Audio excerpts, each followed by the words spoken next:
Tonight, on a very special episode of The Jaunty Mantis, we got a little segment I like to call Between Dice and a Drybrush, and we are The Jaunty Mantis. We ask creative questions for Curious Gamer, and I'm here with Chris. Hi, I'm Chris. Hi, Chris. How are you? If I was doing any better, there'd be two of me. Well, Chris is a fellow dice roller and a brush wielder. And today we wanted to talk a little bit about the crossover between wargaming and tabletop role-playing. We'll dig into both hobbies and why they grip our imaginations, how they overlap, and how painting a mini can change the way you play. Before we dive in, Chris, what have you been up to in the gaming sphere? Playing lots of Magic the Gathering Commander. Still running my Sunday night game. We're still playing 1000 Generations. I've got my monthly Spelljammer game with Killer Clowns from Outer Space coming up on Saturday. So excited about that. Nice. What about you? Oh, thank you for returning the question in a totally unscripted way we didn't talk about before the episode recording began. I don't know, just I got back from TUF this weekend. It was my first TUF. This is the official unnamed gaming holiday, which is basically like a Friday afternoon and evening and then a full day of Saturday of like a whole bunch of people playing board games at somebody's house in Texas, and I had a great time. Played one of those GMT counterinsurgency board games that was like a 5-hour long knife fight, so that was fun. I don't have any idea what those combinations of words mean in this context. Okay, I didn't either until I played this first one. But apparently, like, it's a whole series, and like every year they release a new one. One of the other ones they were showing me is like recreating the election that I think led to the election of Marcos in the Philippines, but like playing that out. But this one was about it was their first sci-fi fiction setting that was basically like, one player was the corporation, one player was the Mars government, another player was a weird desert church wanting to return. Humanity should adapt to Mars, not adapt Mars to us. And then the other one was the Red Dust Rebels. So it was pretty fun. Good times. Interesting.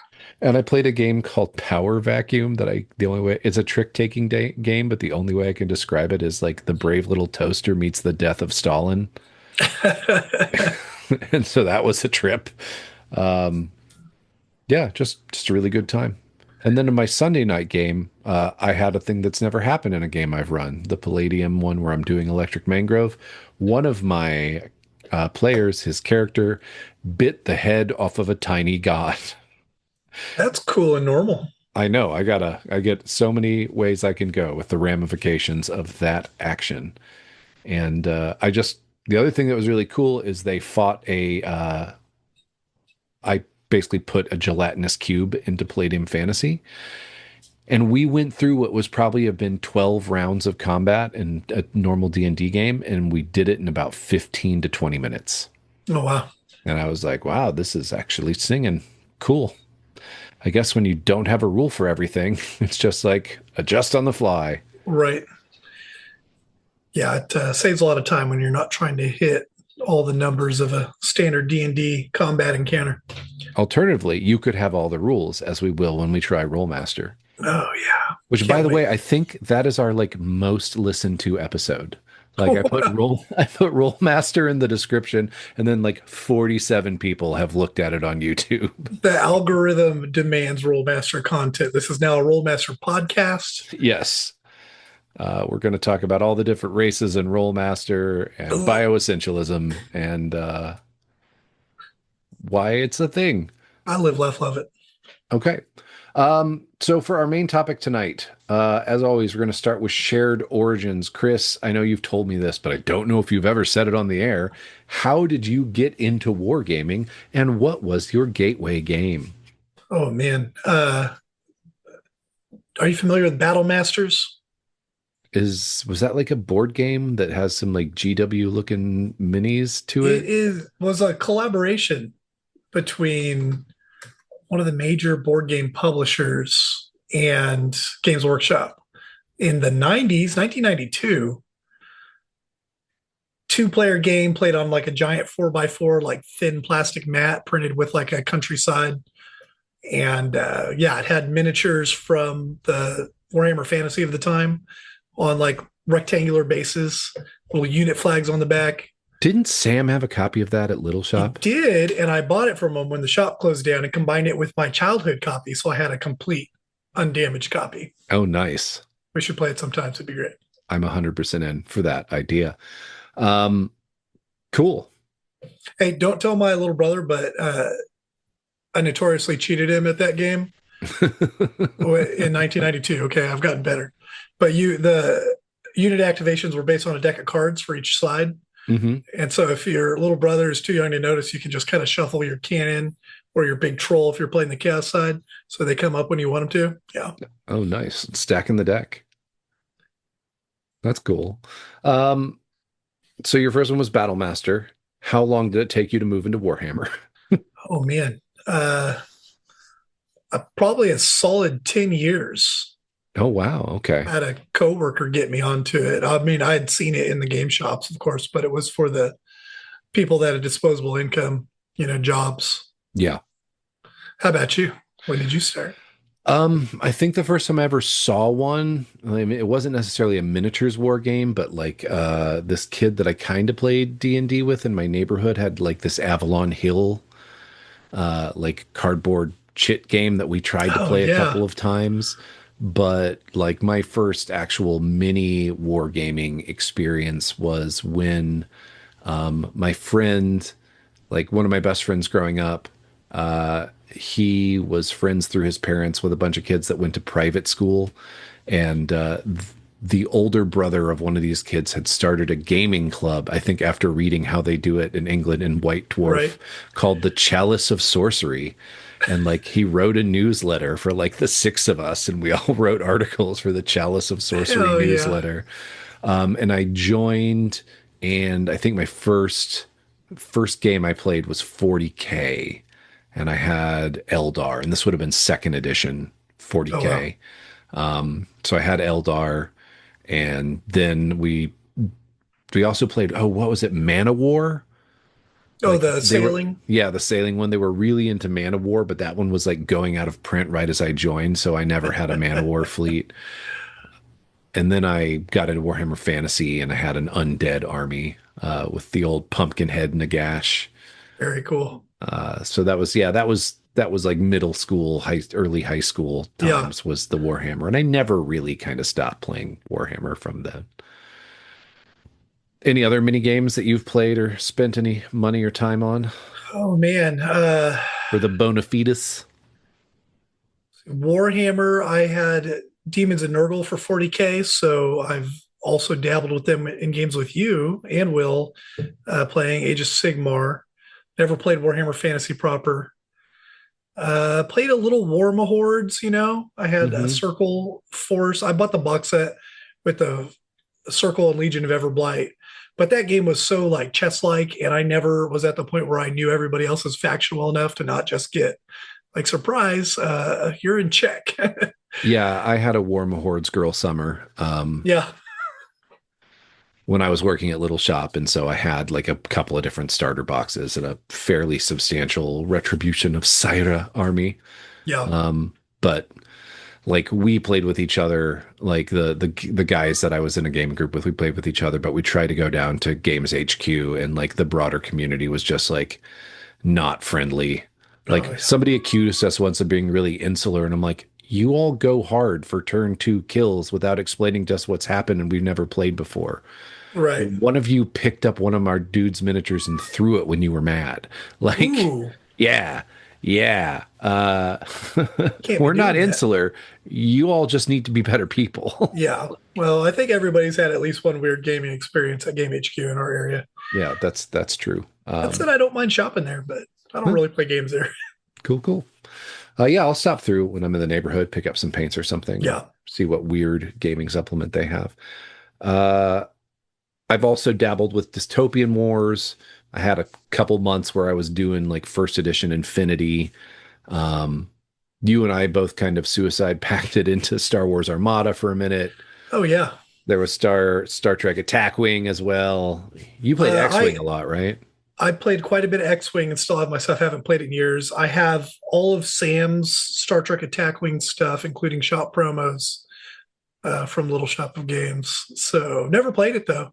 Yeah, I keep wanting to sell mine, and it breaks my heart. I'm like, I love these little ships. I take them out to get ready to organize them to sell, and I'm like, nah. Yeah.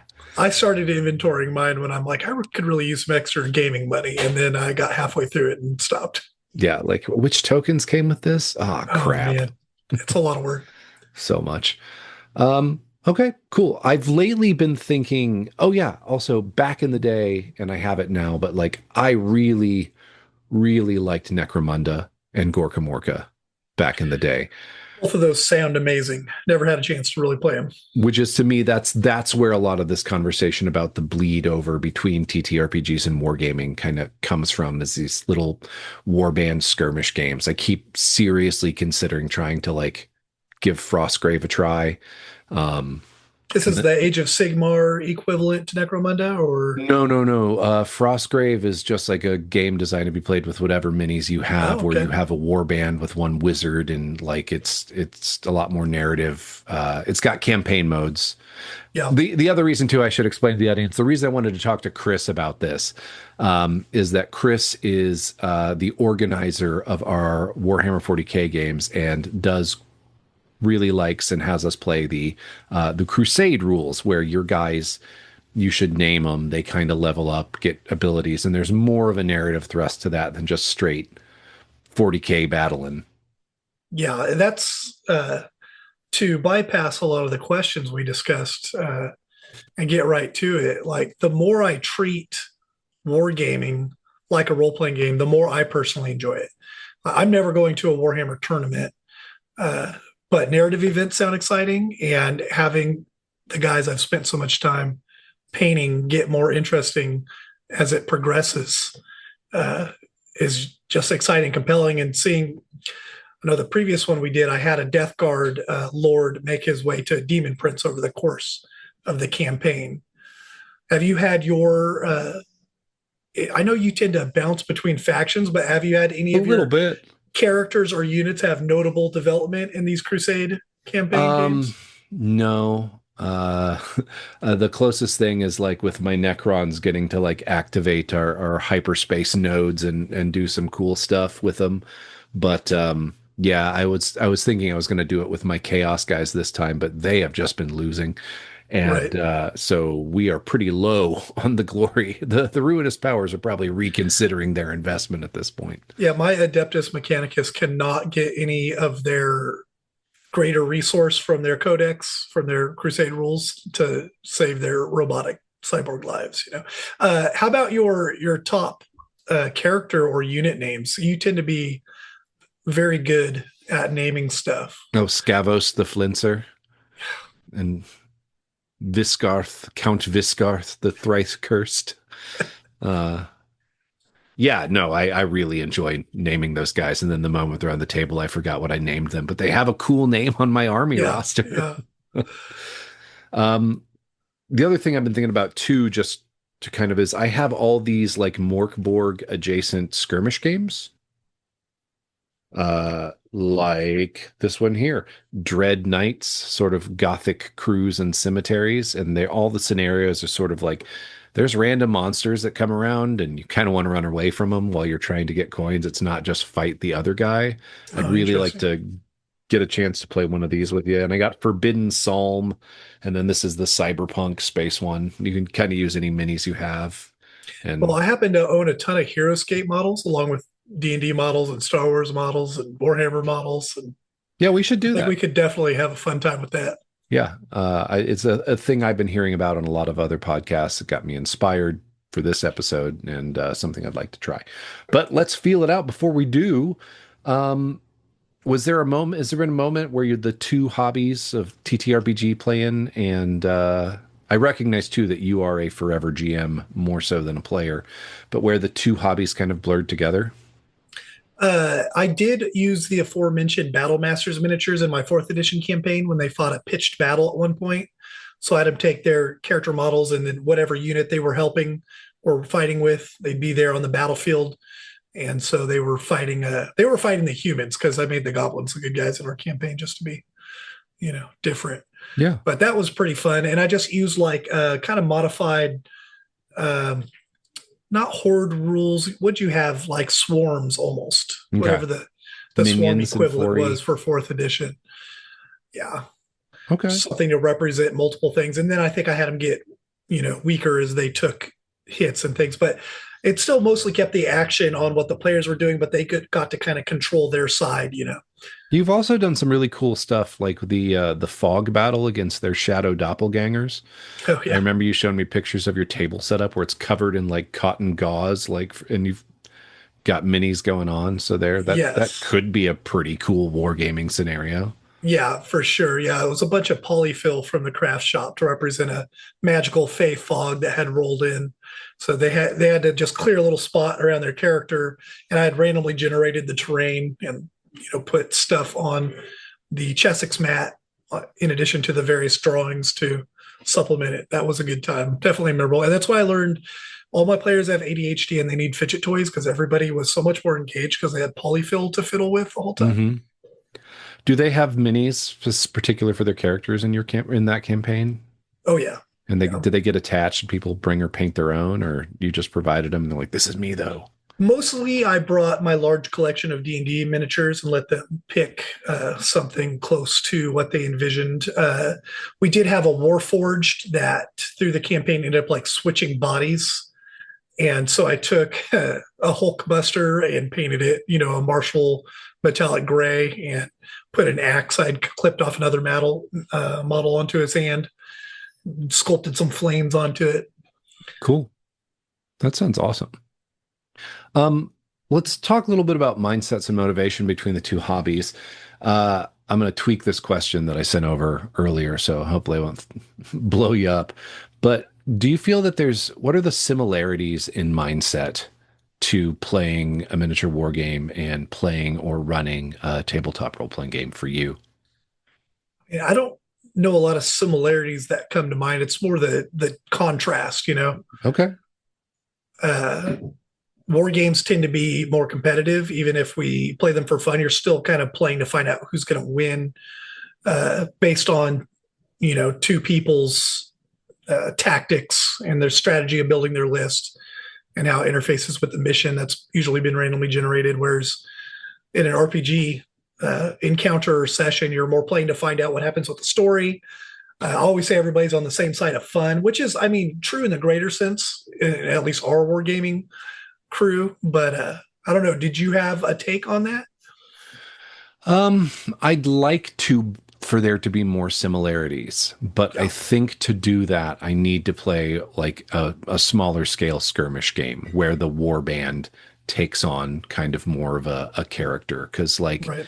um, the the army, even at like 1,000 points, like I have names for my guys in a 40K game, but it doesn't really feel like that warband has a particular character to it.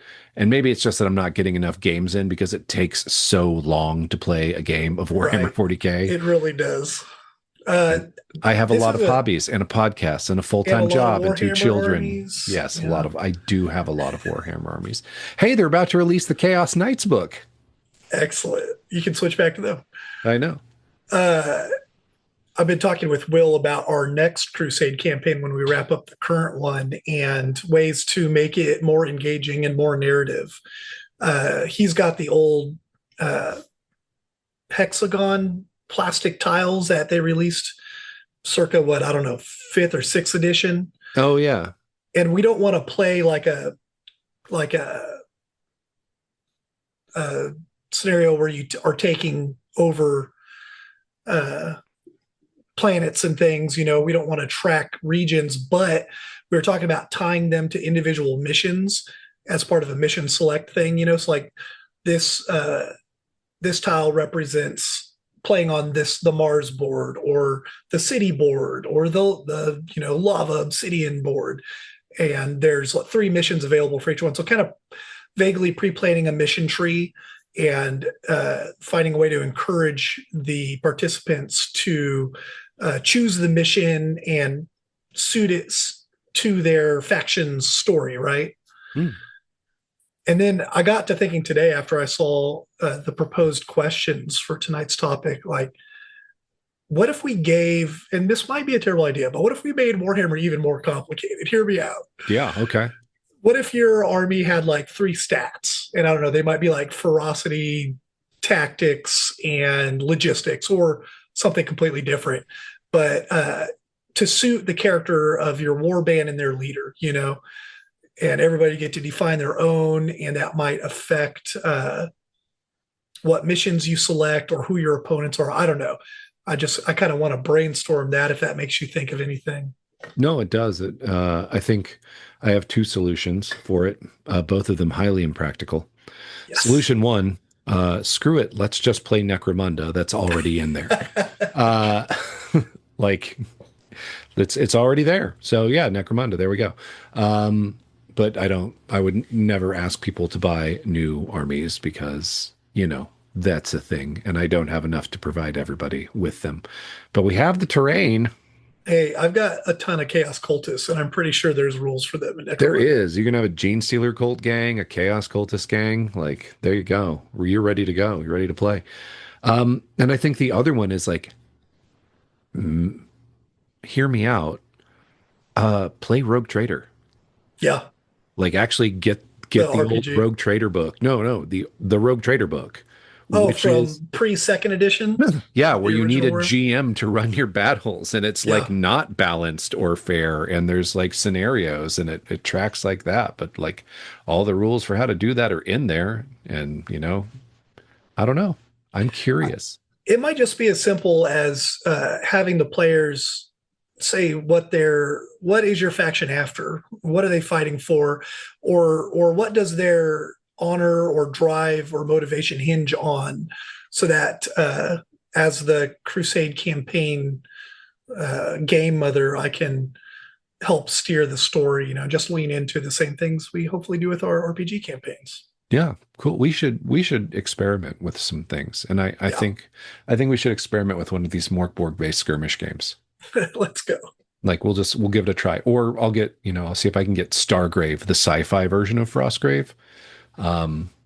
Because as I've been hearing people talk about it, it seems like their warbands really develop character, Yeah. and like they get into interesting situations, and like that are very flavorful and story based. And I'm like, I'm not getting that out of 40K currently, Right. I love despite a 40K, very solid effort with the Crusade but yeah, system. it does lack something, and a lot of it's just the long games. It takes a lot of time free in your schedule just to play. Hmm. So some more rules light, plays quicker, has a good campaign rules. I feel like I want to give that a try. So we can talk more about that offline.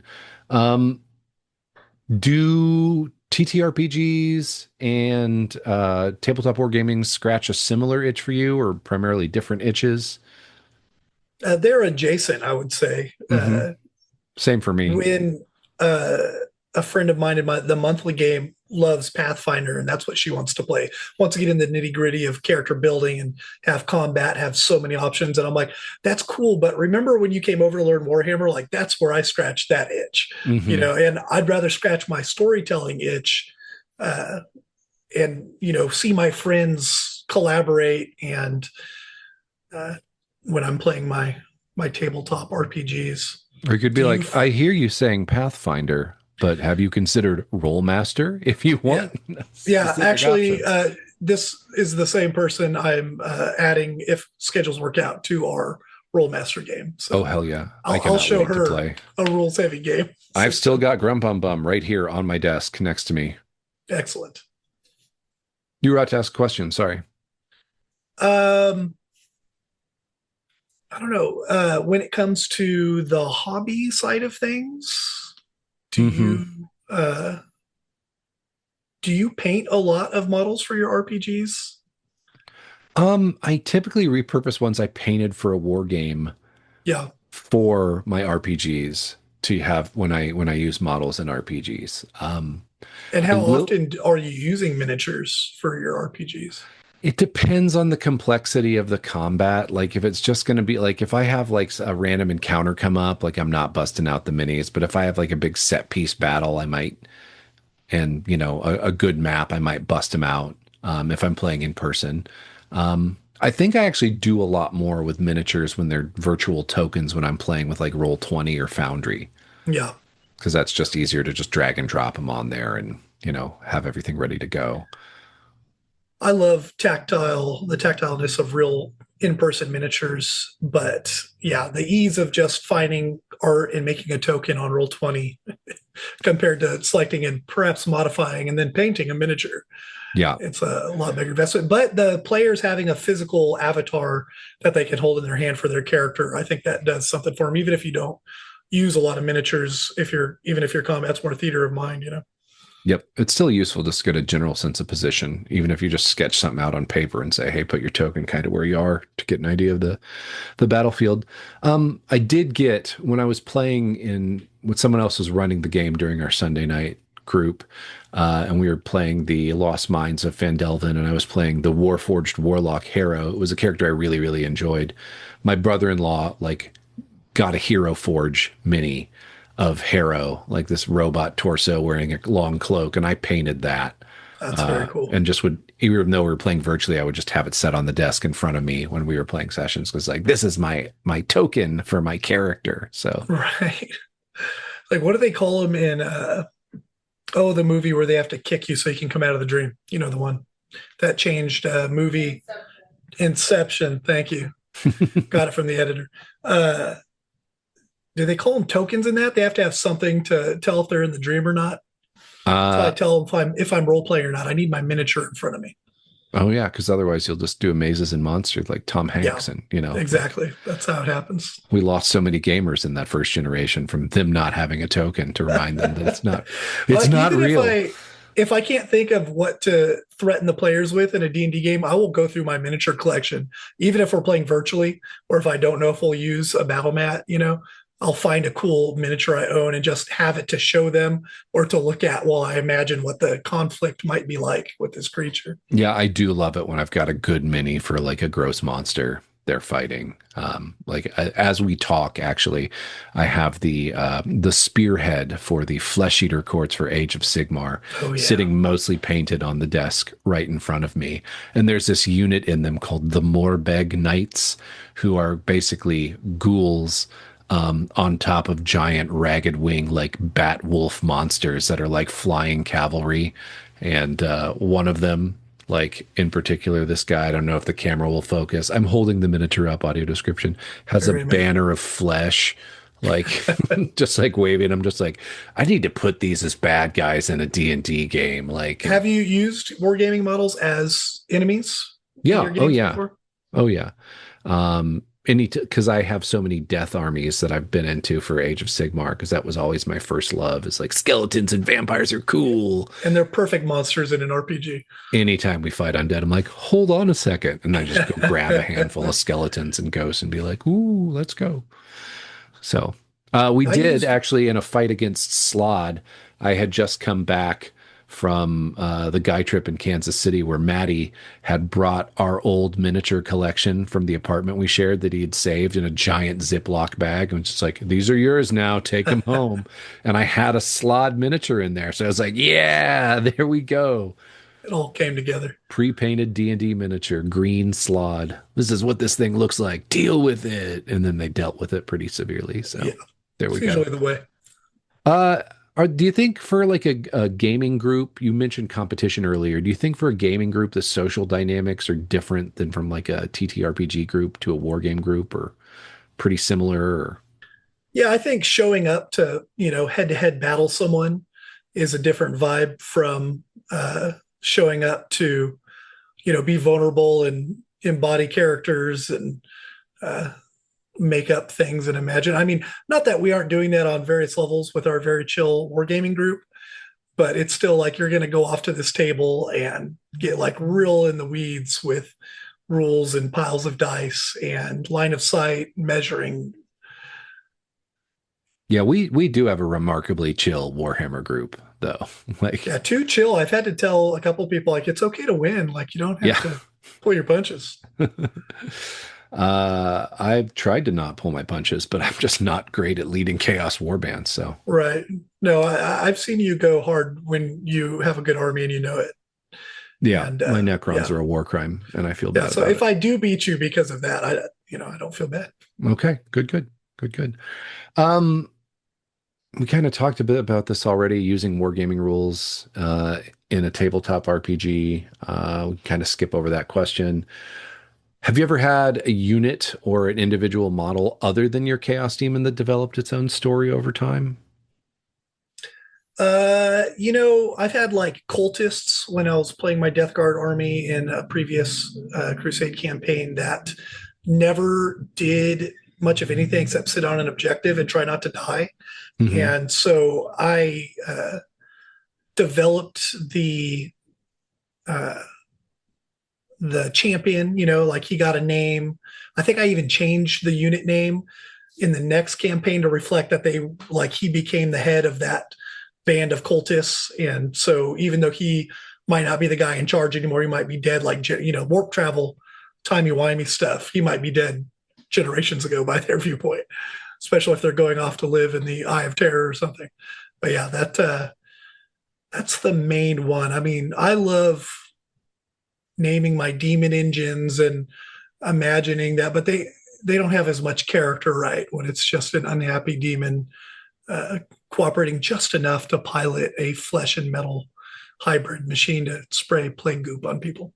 Yeah. So what'd you guys decide to do for your military? Well, we took a creature utterly alien to us and inimical to life that's basically made of nightmares and hatred, and we tied it inside of a tank and Exactly. gave it control of the guns. What could go wrong?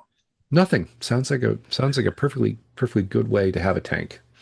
Uh, okay, cool. So that's blending the hobbies. Do you think? Do you prefer theater of the mind or a little bit more of the tactical structure that's a bleed over from wargamers? Because I mean, we haven't said it in this episode, and I don't know how. Obviously, the origin of the hobby, Right. Of like Dungeons back and in the, Dragons and yeah, role playing games. comes from wargaming. Yeah. Uh, I, again, I scratch my tactical itch with Warhammer and similar games. So in D&D, I'm happy to do theater of the mind, but I do love miniatures, and you can ask my, long-term D&D campaign players. I love an overly elaborate conflict, right? So we had an arc in the Feywild because one of our players was playing a warlock with the Archfey patron, Queen of Air and Darkness, and she had been rumored to have been killed, which triggered a whole bunch of drama that was mostly happening off camera in the Feywild. But at some point, they're like, "You are the closest thing we have to a neutral party," because she grew up in the Summer Court, and so she became kind of an arbiter during these peace talks. So it started with a gala and lots of flirting between PCs and NPCs. It got very silly. We threw in just some fun fights, a little bit, nothing too long or dramatic. But it wrapped up with the Queen of Air Darkness reappearing during the final talks to kill her sister, the Queen Titania, and basically reverse their positions. And there were so many powerful archfey and NPCs that they had met in the social encounters in the battle that I think it took a month of Sunday sessions to play through that combat. Oh wow. Was it tactile? I don't know, but there were so many elements that we had a big Roll20 map. I have a TV I can lay on the table so that the people in person and our remote players can see what's going on. Yeah, That's it can awesome. get pretty wild. So is it tactical? No. Is it like a war game? Kind of, but it's still like people are making narrative choices and doing things that are maybe not technically within the rules as written, but certainly narratively makes sense. Okay, cool. Have Um, you in a war game done the opposite? Have you had a battle just go straight story rules kind of being set to the side or taking a uh, back seat? I felt like we got kind of close when we were doing Infinity. Just because you have the little stories with unit combat in 40K. It's hard for me to think of the story of the individual guy. Mm-hmm. But in like Infinity, which was a skirmish thing where it's a Squad level. yeah, squad level, like two guys, like that thing where you fall, get shot off the balcony, like feels a lot more. One of my favorite moments too was, and this was also the rules, is like I played Gorka Morka as well, the Right. orcs and trucks with a very silly campaign rules, very unbalanced. And so I had enough teeth, which is the currency in Gorka Morka. I had taken like a serious like knockout wound to my war boss, and I had enough teeth to visit the doc's surgery. So I, slapped down the boys, slapped down the teeth for the mad doc to perform his surgery, and then you roll on a table to see what happens. And the mad doc, since he had a head injury, replaced his brain with a Nasha squig. Okay. So then he had frenzy. And stupidity as rules. And that sort of felt like that was a more role playing influence Yeah. because, like, I mean, you've seen me when I start to kind of get into it and like kind of talk in character from the perspective of the unit I'm Oh yeah. doing and, just like be like, we have come for you when I'm playing the Night Lords or, when I just go zap when I'm playing Necrons. Right. I Or try know. and get a Warhorn app for my Chaos Knights and be like, "Brrr." Right. Engine kill. When we play Warhammer, I feel like often, you end up sending your warlords after each other, even if when it's not tactically advantageous, right? So Mhm. there's at least that element. And usually it's your leader unit, I feel like that people identify most with and are most likely to role play if any role playing happens Yeah. during a game. Yeah, I have a strong affinity for Scavos the Flincer. We have similar hobbies and interests, and Yeah, you have so he's much a in common. self-insert character. Yeah, Uh, definitely both pretty high on the goth spectrum, I would say. So, I also fly in around on spirit a at least. jetpack. I'm a coward at heart, gutterborn ganger scum before my ascension to the I've always Adeptus said that Astartes. about you, Jesse. Everyone does. I mean, I wear it on my like heart on my sleeve, right next to my gang mark tattoos. So there we go. Uh, yeah, I don't know. It's fun to do that, but I also like I would never want to do that if I was ever playing a game in public. Like Right. unless I'm playing orcs. I will say I have no problem with going whoa when I'm playing That's orcs in the public. stories of tournaments and events always feature orc players yelling wah loudly. Or corn players being like, blood for the blood god. Right. Would it intimidate my opponent enough for me to win if I showed up covered in quote unquote blood at the local game shop? I don't know. No, you could try. For your ad mech, you could just spend the whole game like cutting off finger joints and like gluing metal parts to you and be like, "Ha, the Yeah, flesh is I weak. could. I could. Deal with it." Um, do you feel like doing both influences at the end of the day, how doing both influences how you do the other? I'd say so. It probably has made me better at running D&D combat, spending all that time with tactical miniatures. Have you seen any bleed between the two in that regard? Yeah, I think about the naming conventions, like when I'm naming my armies for 40K, like the same Yeah, way I kind of apply it like characters and I want like I'm like when I think of a name, like how did they earn this and like how does this go with the theme and fit in? Like when I went with all the kind of like, like Bronze Age or like ancient world stuff for my Necrons and like, the right. jackals and stuff and all like, Egyptian sort of animals and the You Brazen know, Jackals, I think, was one of my units. we do love to tell stories, and even before I ever played a crusade campaign for Warhammer, I was imagining the story of my army to some degree. Cool. Well, I have to things to do then as we're heading out on the way of this episode. I have to actually get you to play Necromunda. I have enough that we could do it. And I want to get you to try one of these. So I'm gonna make you an offer here on air for accountability purposes. Okay, okay. Do you want to do the cyberpunk one, the Morkborg inspired grim fantasy one, or the kind of Victorian grave robbers gothicy one? Oh, I'm a sucker for grim fantasy. Okay, so the Morkborg one. The Morkborg. Then we shall play soon. Forbidden Psalm. Excellent. And then when it finally comes out, we could also play Steel Psalm, the mech game based off the Mork adjacent skirmish Okay. game rules. So, Awesome. all right, cool. Well, listener question to you out there in the ether internet. Have you ever painted a mini that made you change how you played that character or unit? Let us know by writing to johntmantis@gmail.com for a chance to be featured on a future episode. And hopefully we hear from you out there. Anything else you want to add? Thanks for having me on again. It's been a pleasure. Well, thanks for coming. I always enjoy getting to talk games with you.